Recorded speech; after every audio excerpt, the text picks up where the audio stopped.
Now I've got to figure out what I'm going to do about laying this fabric out on the wing.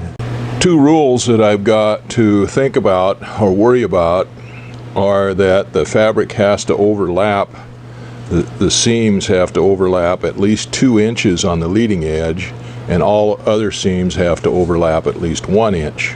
Now the book there says to mark a chalk line or line dead center on the leading edge and then 1 inch on either side of it, and bring the bottom fabric over to the top line, glue it down parallel with the top line, bring the top fabric back over and bring it to the bottom line and glue it down to the bottom fabric at the bottom line, which would give you a 2-inch overlap. So we would make a line dead center at the center line, which looks like it's going to be about maybe 10 1/4 inches,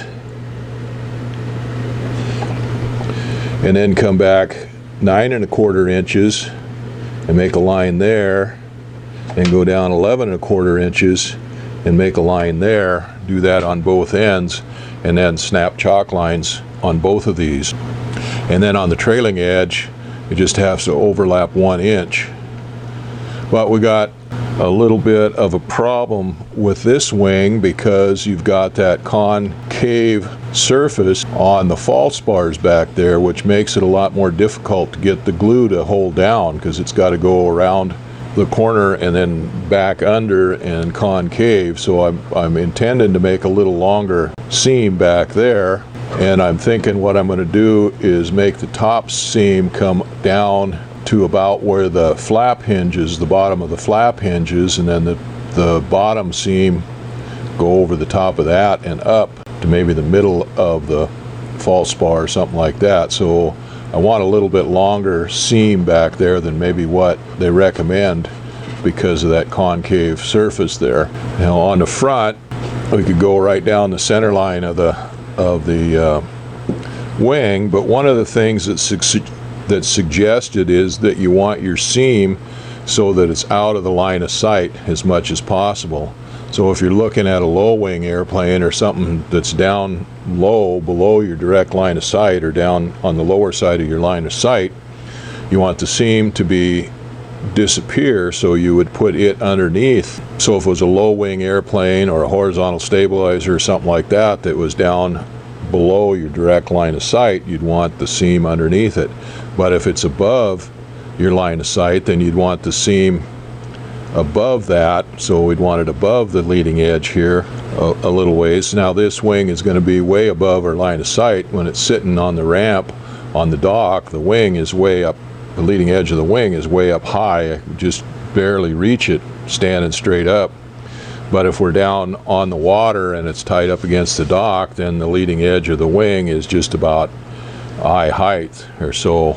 So anyway, it would probably be just as well maybe to have that seam on the other side of it. I'm going to lay it out like that, so I put the seam on the upper side of the leading edge.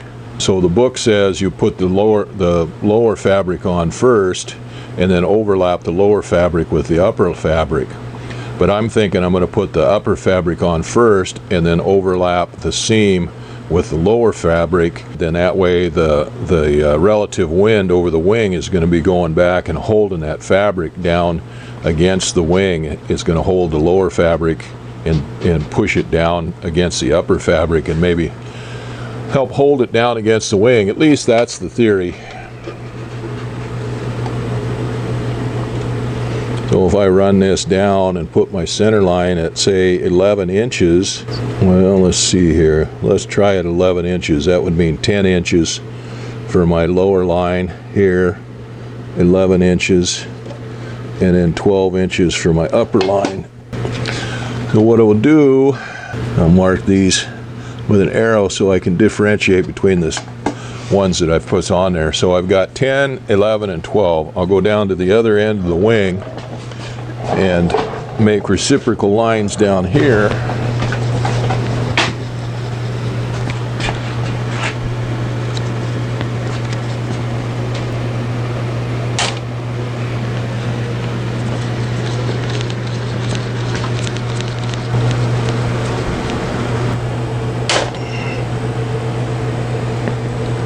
Okay, that gives me a line on the leading edge that's 2 inches apart. 2 lines on the leading edge, I guess. It's 2 inches apart. I wonder if I need one down the center line itself. I don't know why I would, but I'll put one there just for good measure.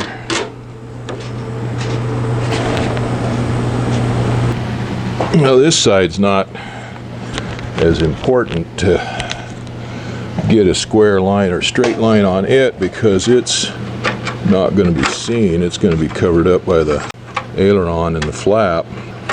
I've got a long 36-inch rule, I guess. I'm putting it up underneath these aileron hinges. I'm just taking a pencil and drawing a line there.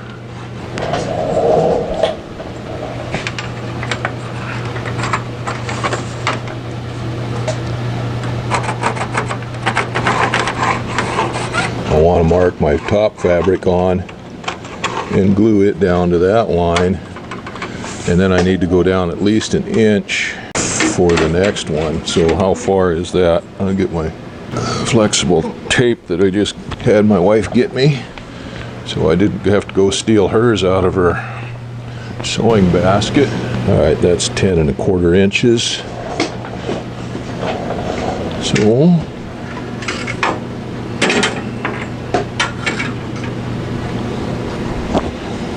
these lines don't transfer exactly between the aileron false bars and the flap false bar. The hinges for the flap are down lower, I guess you'd say, not up higher, because this is the bottom side of the wing. So it's not quite the same dimension or the same place.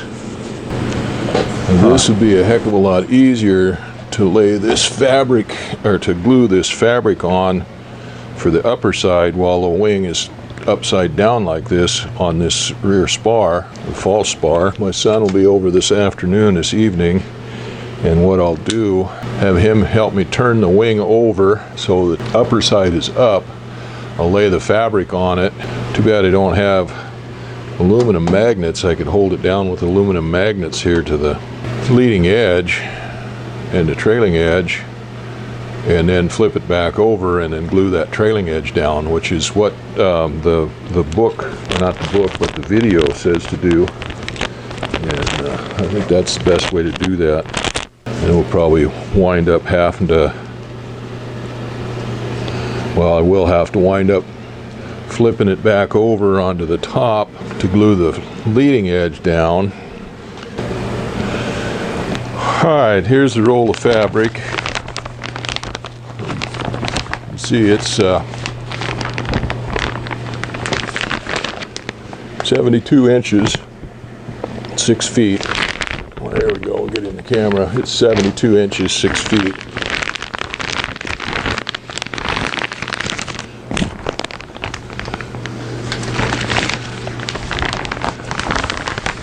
They brought this out to me last winter when I got it. Just had it bare. I had to ask him to put it in a plastic bag. When we got the stuff from before for the fuselage, got that from Aircraft Spruce. When I rolled it out, it had foot tracks right in the middle of it. This has dirt. I'll clean my fingers off real good. Put clean gloves on. Okay, so I want this to overlap here. At least,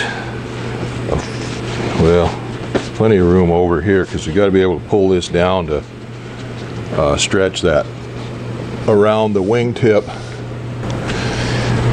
Now, because I've got this end rib already covered, I don't need a whole lot extra to go over that whole end rib.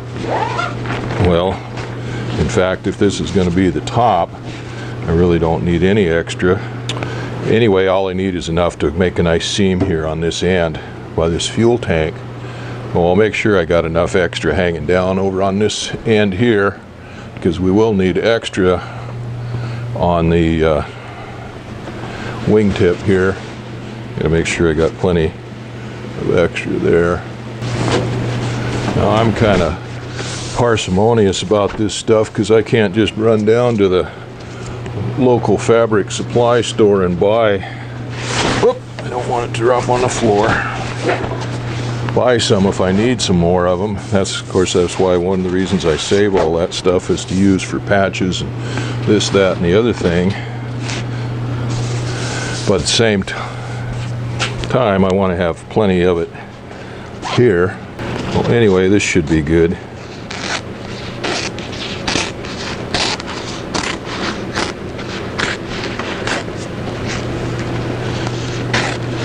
This was supposed to be enough for 2 wings, 2 ailerons, and 2 flaps.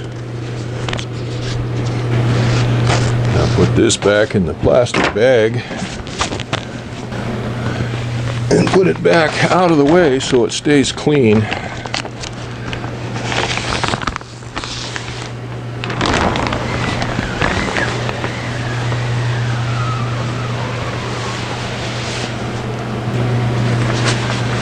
Well, this stuff is stamped to make sure it's genuine, and it's they say 3 feet, I think. It's stamped on here saying polyfiber medium 5. FAA, PMA, see polyfiber manual for aircraft eligibility. That means it's genuine stuff. And they say that it doesn't matter what the orientation is on this, how it goes on, which way the stamps go, whether it goes forward or backwards or anything like that. It's ambidextrous. It doesn't matter which way it goes, crossways, whatever. I'll get this stuff folded up now and set aside. And then, like I said, my son should be here. Yeah, it's only 4 o'clock. He'll be here in an hour or 2. And I'll get him to help me flip this over, and then I'll figure out how to attach it here to the top of the wing so that when he comes back from walking the dogs we can flip it over again. Okay, now I'm going to do something else, and one more thing here. When I built these sawhorses, I made them out of 6x material, so they'd have as much bearing surface on them as possible for everything to sit on, for the spars to sit on and stuff, so there was no hard spots on them. And I've been using some foam blocks in there, pieces in there, to keep them from scratching up, or as a cushion. And that worked okay. 6 inches might have been just a little bit wide, but it worked okay. They did just fit perfectly down in between these ribs for working on the bare wing. But now I'm going to be flipping this wing back and forth over quite a few times, and it's going to be no longer supported on the spar itself. And one of the things they recommended in the book was to take a longer piece of wood and span 2 ribs with it, so it's supported on under 2 ribs.